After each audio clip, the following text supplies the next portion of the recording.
बांग्लादेश एक देश जो सेक्युलरिज्म और हार्मोनी के लिए जाना जाता था, आज हेडलाइंस में है लिंचिंग, कम्युनल वायलेंस और माइनॉरिटीज के खिलाफ हिंसा के लिए। सवाल यह है, क्या ये सिर्फ पॉलिटिकल प्रोटेस्ट है या फिर इसके पीछे कुछ और गहरा सच छुपा है। आज इस वीडियो में हम पूरी सच्चाई, बैकग्राउंड और ग्राउंड रियलिटी समझेंगे, बिना किसी प्रोपेगेंडा के। हम जो आपके लिए वीडियो बनाते हैं वो कम शब्दों में पूरी बात रखने के लिए बनाते हैं, इसलिए आगे की वीडियो के लिए हमें सब्सक्राइब कीजिए। तो शुरू करते हैं बांग्लादेश की रियलिटी। बांग्लादेश में रिसेंट महीनों में स्टूडेंट लेड प्रोटेस्ट बहुत तेज हो गए थे। ये प्रोटेस्ट शुरू हुए थे government policies, unemployment, political separations और डेमोक्रेटिक राइट के इश्यूज को लेकर। इस मूवमेंट से एक प्रोमिनेंट स्टूडेंट एक्टिविस्ट लीडर सामने आया जो स्टूडेंट के लिए एक सिंबल बन चुका था। जबकि एक्टिविस्ट की मेजरी डेथ हुई, किलिंग हुई, तो लोगों को पता नहीं चला कि वो मरा कैसे। तब सिचुएशन बिल्कुल बिगड़ गई। स्टूडेंट सड़कों पर आ गए, प्रोटेस्ट ने वायलेंट फॉर्म ले लिया, पुलिस और दंगाइयों के बीच क्लैशेस हुए। यही से लॉ एंड ऑर्डर वीक होना शुरू हुआ और इसी चाओस का फायदा उठाया एक्सट्रीमिस्ट और मॉब एलिमेंट्स ने। जो मूवमेंट पहले सिर्फ स्टूडेंट और पॉलिटिक्स तक सीमित था, वो धीरे धीरे मॉब वायलेंस, आगजनी, अटैक ऑन मीडिया हाउसेस और कम्युनल टारगेटिंग में बदलने लगा। जब सिस्टम वीक होता है तब सबसे पहले माइनॉरिटीज टारगेट होती है। हिस्ट्री ये बार बार प्रूव कर चुकी है। अब एक बार दंगा कैसे भड़का उसको समझिएगा। दिसंबर 2025 में बांग्लादेश में नेशन वाइड टेंशन तब शुरू हुई जब शरीफ ओस्मान हादी नाम का एक प्रोमिनेंट यूथ एक्टिविस्ट को गोली मार दी गई थी। हादी एक वेल नाउन स्टूडेंट लीडर था जो इंकलाब मांचा मूवमेंट का स्पोक पर्सन था और 2024 के स्टूडेंट अपराइजिंग में एक की फेज रहा था। उन्होंने बांग्लादेश में पॉलिटिकल चेंज और यूथ एम्पावरमेंट के लिए काफी स्ट्रॉन्ग मूवमेंट चलाया था। 12 दिसंबर 2025 में उन पर मास्कद गुनमैन ने ढाका में फायरिंग की। उनका सर पर गोली लगी और वो क्रिटिकली इंजर्ड हो गए। उन्हें सिंगापुर हॉस्पिटल में शिफ्ट किया गया जहां उनको 18 दिसंबर को डेथ हो गई थी। इस इंसिडेंट के बाद बांग्लादेश में लोग स्ट्रीट पर आना शुरू हो गए। प्रोटेस्ट, एंगर और इमोशनल आउटपावरिंग नेशन वाइड स्प्रेड हुआ। हादी की डेथ के बाद दंगाई सिर्फ स्टूडेंट तक नहीं रुके, वो एस्केलेट होकर कंट्री वाइड अनरेस्ट में कन्वर्ट हो गए। दंगाइयों ने ढाका और दूसरे शहरों में न्यूज़पेपर्स के ऑफिस पर अटैक किए।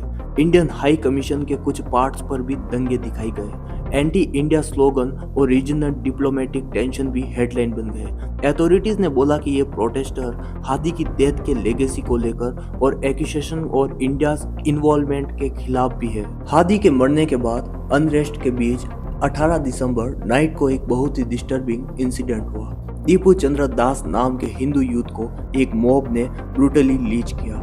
विक्टिम दीपू चंद्र दास हिंदू गारमेंट फैक्ट्री में काम करता था। एज थी 25 से 27 साल। बालू का अब जिला माईमैन सिंह डिस्ट्रिक्ट में रहता था। इस पर एलिगेशन था कि इसने प्रोटेस्ट को निंदा किया था, यानी कि जो प्रोटेस्ट दंगाई थे उनकी निंदा की थी। और प्रोटेस्टर ने, मॉब ने क्लेम किया कि दीपू चंद्र दास ने प्रोफेट मोहम्मद पर डिसरेस्पेक्टफुल रिमार्क दिया, तो उनको काफी बुरा लगा और इसी वजह से दास को बहुत ही वायलेंटली बीट किया गया। उन्हें ट्री पर टाई किया गया और बॉडी को फायर लगाकर जलाया गया, जो कि इंसिडेंट किसी भी रिलीजन के लिए काफी खतरनाक है और ये बात पूरे देश के लिए काफी खतरनाक है। कुछ भी हो जाए पर ऐसा इंसिडेंट नहीं होना चाहिए था। धर्म से बड़ी मानवता होती है। अगर धर्म के लिए कुछ गलत हो भी जाए तो मानवता शर्मसार नहीं होनी चाहिए, पर बांग्लादेश में ये हुआ। ये आज नहीं, बार बार होता आया है। माइनॉरिटीज के खिलाफ ऐसा होता आया है और दीपू चंद्र दास के लिए जो हुआ उसके लिए पूरी यूथ, पूरा देश, इंडिया हो या बांग्लादेश, सभी इसको क्रिटिसाइज कर रहे हैं। इस इंसिडेंट के बाद बांग्लादेश इंटरिम गवर्नमेंट और लॉ इन्फोर्समेंट ने रेस्पॉन्ड किया। चीफ एडवाइजर मोहम्मद यानुस ने बोला कि ये वायलेंस अनएक्सेप्टेबल है और अपराधियों को पनिश किया जाएगा। पुलिस और रैपिड एक्शन बटालियन ने 10 सस्पेक्ट को अरेस्ट किया।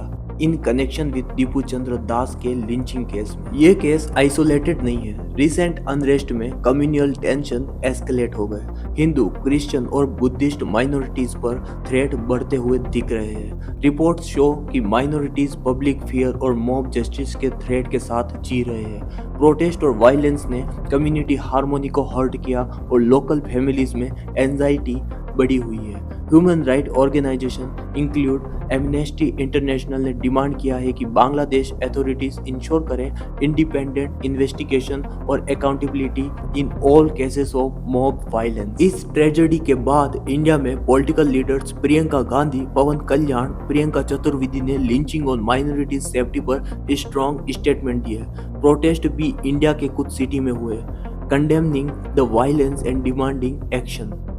तो पूरी चीज का जो कंक्लूजन है वो मैं आपको आसानी से फिर से समझाता हूँ। शरीफ ओस्मान हादी की डेथ के बाद नेशन वाइड में प्रोटेस्ट हुए।